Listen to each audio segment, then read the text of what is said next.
बिलाम अपनी गधी के ऊपर सवार होकर चला, है ना। तो रास्ते में स्वर्गदूत खड़ा था। दौलत के नशे में अंधा बिलाम उसको नहीं नजर आया। उसको तो अधिक धन का लालच है। उसकी गधी की आंखें खोल दी।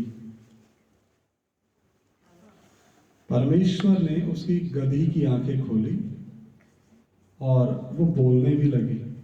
बोली कब? जब 3 बार सोटी खाई, चौथी बार बोली तू मुझे क्यों मार रहा है? ऐसा कुछ लिखा है ना उसमें। मेरी मतलब अगर मैं कहना चाहता उसमें, अगर मैं गधी होता, वैसे मैं भी गधा हूं। गधा समझ रहे? कौन सा गधा? जिस गधे के ऊपर परमेश्वर बैठ के यरूशलेम में प्रवेश किया। हालेलुया! मैं प्रभु यीशु मसीह का गधा हूं। अगर मैं इस लायक भी हूं तो मैं अपने आप को धन्य समझता हूं। हालेलुया!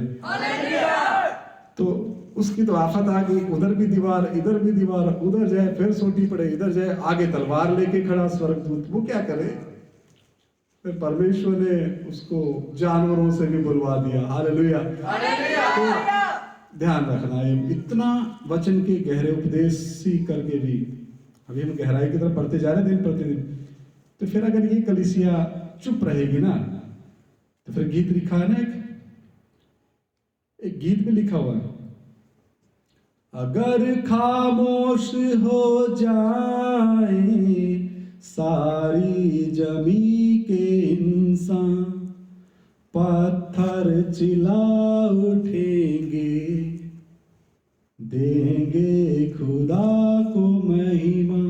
पत्थर चिल्लाएंगे, गली का कुत्ता भी बोल जाएगा प्रभु यीशु मसीह ही परमेश्वर। जब वो गधी का मुंह खोल सकता है, किसी भी जानवर का मुंह खोल सकता है। हालेलुया! हालेलुया!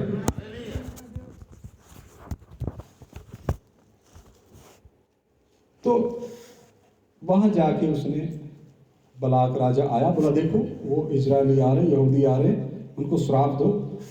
वहां भी परमेश्वर को भी खुश करना चाहा बलाक ने, बिलाम ने बोला जो मुझे यहोवा परमेश्वर कहेगा मैं वही बोलूंगा। और तू भी याद रखना, तूने दूसरी बार क्या वायदा किया था? पहले $500, अभी $5000। ध्यान रखना, डायरेक्ट तो बोल नहीं सका, इशारा ही काफी है ना, समझ रहे? तो नहीं दे पाया श्राप, दूसरी बार भी नहीं दे पाया। अंत में बोला मैं इनको श्राप नहीं दे सकता, ये यहोवा परमेश्वर की ओर से मुबारक लोग हैं। बोला फिर दूसरा रास्ता, फिर बीमारी डाल के गया इजरायली। बोला इनकी अलगताई भंग कर दो। जो गिनती की किताब में लिखा ना, मेरी जाति अकेली पहाड़ के ऊपर बसी रहेगी। बिलाम जाते जाते इजरायलियों की अलगताई भंग करके गया। वो बता के गया इनके मध्य में नौजवानों से दूसरी जाति की लड़कियों की शादी करा दे।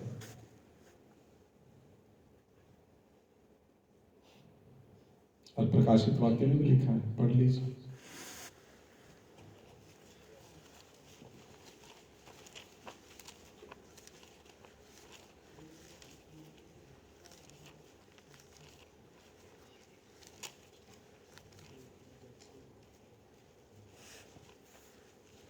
सभी प्रकाशित वाक्य खोलें।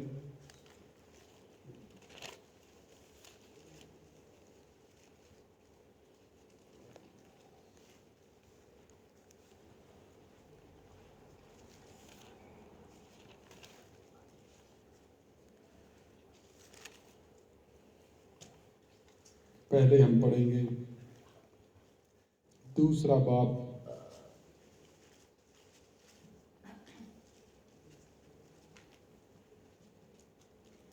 14 वचन से। प्रकाशित वाक्य दूसरा बाब 14 वचन। पर तामी तेरे उत्ते मैंने थोड़ा बहुता गिला है, पाई उत्थे तेरे कोल ओ हन जिन्हां बलियाम दी सिक्ख्या धारी है। किसको मानते हैं? वचन में लिखा, पर मुझे तेरे विरुद्ध कुछ बातें कहनी है। क्या बातें कहनी है। हम पढ़ते हैं, मुझे तेरे विरुद्ध कुछ बातें कहनी है, क्योंकि तेरे यहाँ कुछ ऐसे हैं जो बिलाम की शिक्षा को मानते हैं। हाँ जी, ਜਿਨ੍ਹਾਂ ਬਲਿਆਮ ਦੀ ਸਿੱਖਿਆ ਧਾਰੀ ਹੈ, ਜਿਹਨੇ ਬਾਲਕ ਨੂੰ ਸਿੱਖਿਆ ਦਿੱਤੀ ਸੀ, ਜੋ ਇਸਰਾਇਲ ਦੇ ਵੰਸ਼ ਦੇ ਅੱਗੇ ਠੇਡੇ ਲਾਉਣ ਵਾਲੀ ਵਸਤ ਸੁੱਟ ਦੇਵੇ, ਭਾਈ ਉਹ ਮੂਰਤੀਆਂ ਦੇ ਚੜਾਵੇ ਖਾਣ ਅਤੇ ਹਰਾਮਕਾਰੀ ਕਰਨ। पर मुझे तेरे विरुद्ध कुछ बातें कहनी है, क्योंकि तेरे यहाँ कुछ ऐसे हैं जो बिलाम की शिक्षा को मानते हैं, जिसने बालाक को इजरायलियों के आगे ठोकर का कान रखना सिखाया। वो श्राप तो दे नहीं पाया। कौन? बिलाम। क्योंकि जो है ही हुआ परमेश्वर की तरफ से मुबारक लोग, उनको कौन श्राप देगा? जब इजराइल के ऊपर कोई जादू मंत्र तंत्र जादूगरों की चाल नहीं चली, तो परमेश्वर के खून से खरीदी हुई कलीसिया के प्रति कौन सा जादूगर ऐसा पृथ्वी पे बना है, तांत्रिक बना है, श्याना बना है, ओझा बना है, भूत सिद्धि या भूतों को जगाने वाला है, जिसका मंत्र चल जाए? लेके आओ। पूरे संसार में अगर कोई एक भी हो जो परमेश्वर की कलीसिया के ऊपर अपना मंत्र चला सके। ठोकर का कान इसने क्या रखा? आगे लिखा है कि वे मूर्तियों पर चढ़ाई गई वस्तुएं खाएं और व्यभिचार करें। व्यभिचार घुसा दिया। एक अलगताई के बाड़े को तोड़ना भी एक आत्मिक व्यभिचार है। मतलब परमेश्वर के विधि और विधान को ना मानना, परमेश्वर को छोड़ के दूसरे देवी देवताओं को, इष्टों को या पीर पैगंबर संत महात्माओं को वो दर्जा देना आत्मिक व्यभिचार कहलाता है। तो उसने तो शारीरिक व्यभिचार भी करवा दिया। पहले उनकी बॉयफ्रेंड और गर्लफ्रेंड का सिस्टम बनवाया होगा, छुप छुप के मिलते होंगे। उसमें मोबाइल तो था नहीं, पता नहीं किस रीति से वो कनेक्शन करते होंगे, मुझे नहीं पता। एक व्यभिचार घुसा, शारीरिक व्यभिचार भी हुआ, आत्मिक व्यभिचार भी हुआ, और अलगताई का बाड़ा टूटा। मैं खुल के सिखाता हूं क्योंकि परमेश्वर का आत्मा मुझे खुल करके बोलने के लिए प्रेरित कर रहा, ताकि आप लोग समझ जाएं इस कलीसिया में ना तो शारीरिक व्यभिचार हो और ना आत्मिक।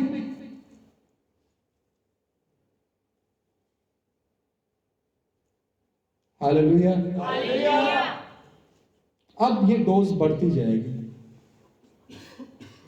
आत्मिक जो भोजन है ये मजबूत होता जाएगा। ध्यान रखना, 9 तारीख तक जाते जाते 8 तारीख तक। अब 9 को प्रभु की स्मृति से बात करेगा, हमें नहीं पता, प्रभु का आत्मा जानता है। लेकिन इस कलीसिया में ऐसा कुछ ना हो मेरे प्रियो। विषय हमारा वही चल